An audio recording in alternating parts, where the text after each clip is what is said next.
Before he was taken up, he was pleasing to God. Do you know if you could take away absolutely everything of motivation in the Christian life and just replace it with one thing, if you could just 24 hours a day or every waking moment live with the greatest motivation to simply be pleasing to God. Not to do great things, not to be an important person in Christendom, not to be well known, not to be well thought of, just one thing. I desire only one thing of the Lord, and that is to be pleasing to Him. Not to satisfy self, not necessarily to satisfy others, but to be pleasing to God. That's your one goal. What would that fix? Absolutely everything. You say, well, would it fix my marriage? Yes, it would. Because your problem in your marriage is always trying to please yourself. If you set it upon yourself to please God, then you wouldn't have any problems with that selfishness anymore. You say, will it fix my relationships? Most certainly it would. Would it make me a better father? Yes, it would. Would it make me a better mother? Of course. Would it make me a better church?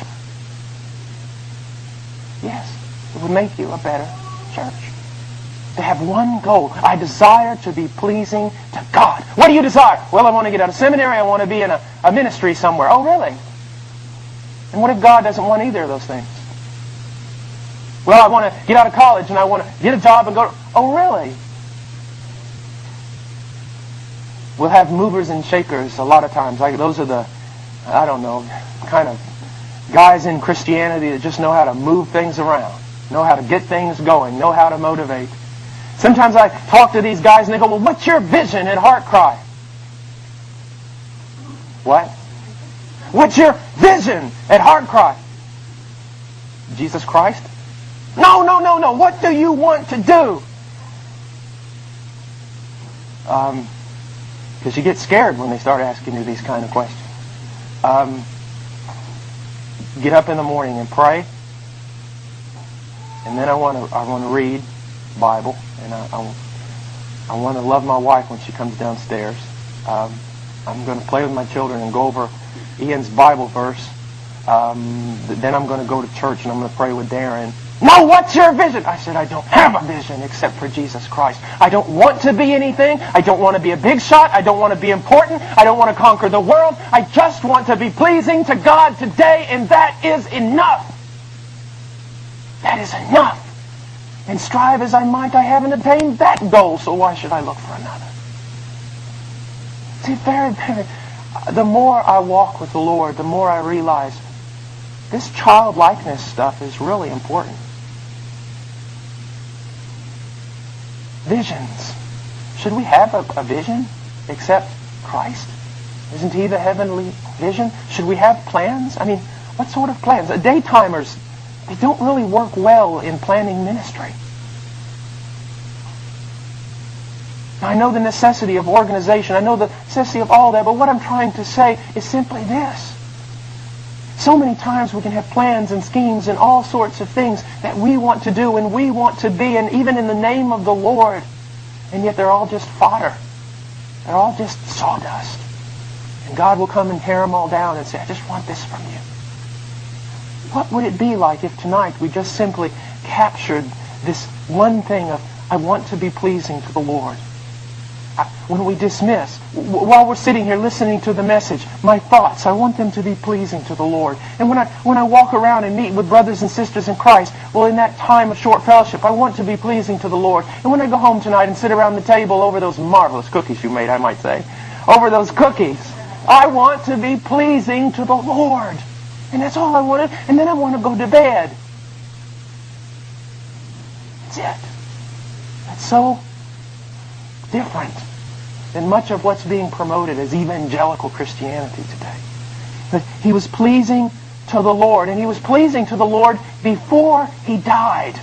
This is such an encouragement to me.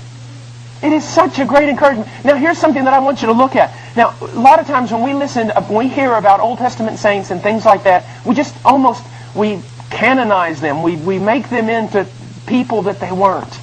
We think too much of men. When I look at Enoch, and I think of this man, I think of, what was he as a young follower of Yahweh? I mean, how was he? Didn't he probably stumble like me? Didn't he probably grumble like me? Didn't he have all the faults that I have? Wasn't this life of his of walking with God? And I mean, he had hundreds of years to do it. It wasn't in a process of growing, but in the end, He was so pleasing to God that God took him. I love what one old preacher said. You've probably heard it 1,000 times, but his explanation of this, I'll never forget. As a little boy, I heard him saying this. He said, well, this is just very simple to explain. Enoch had grown so accustomed to walking with God. They were walking one day and walking, and Enoch just forgot how far he'd gotten away from home, and God looked at him and said, Enoch, we're closer to my house than yours. Just come home with me. I look at this, and I have had the privilege in my life of knowing men like this. Old men and old women, saints of God. And they carry upon themselves this mark. One time a college student said, sir, you're a man of God. I said, no, I'm not. I'm 42. I'm a boy of God. You've got to be at least 65 before you're a man of God. They carry upon themselves this mark of having walked with God. They carry upon themselves this mark of having been loved by God and even chastised by God. They're broken. They're different. They glow. And then they go to be with Him. It gives me great hope. Now I'm in the middle part of my life. I've walked with the Lord just a bit over 20 years.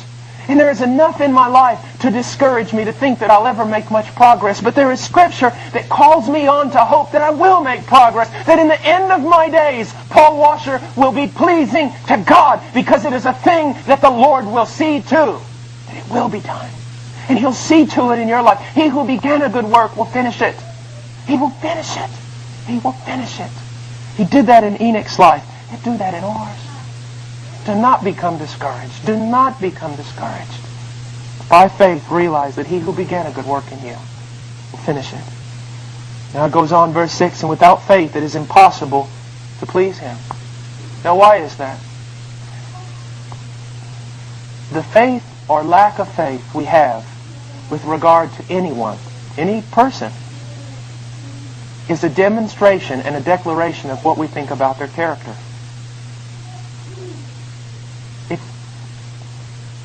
If you say to someone, listen, I know what I'm talking about, trust me on this, just do it. And they say, well, I just don't know.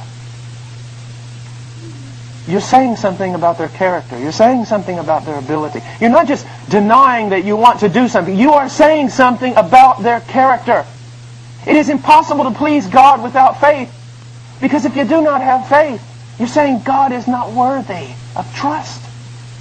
And that's what we talked about last night, and it's so important. Many people talk about faith and obedience, and they talk about them as two separate entities. In a sense they are, but in a sense they're not. Why do I obey God? Because it's the right thing to do? That's legalism. Why do I obey God? Because I love Him? Yes, Jesus said that. But let's throw in another element here. I obey God because I believe Him. He tells me to walk a certain way. Or He tells you to walk a certain way. You do that not just because obedience for the sake of obedience. You are obeying Him because you believe that what He says is right. When you disobey God, you're looking up at Him and you're saying, as I said last night, one of two things. One, God, you are ignorant.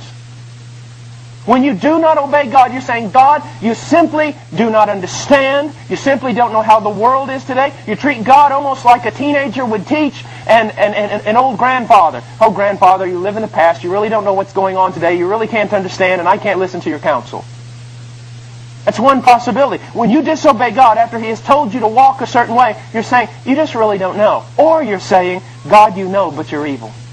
You know what's right. You know what's best for me, but you don't want to tell me. Because you want to steal my joy, you want to crush my life, you want to take away my freedom. But when God sets out a path before us, as He has in His Word, and we obey it, we're saying, God, I believe that you know everything. And that there is no error in you. And I believe, God, that you are good. There is no darkness in you at all. That what you tell me is the best thing for me, the wisest thing for me, and I will do it because I believe you.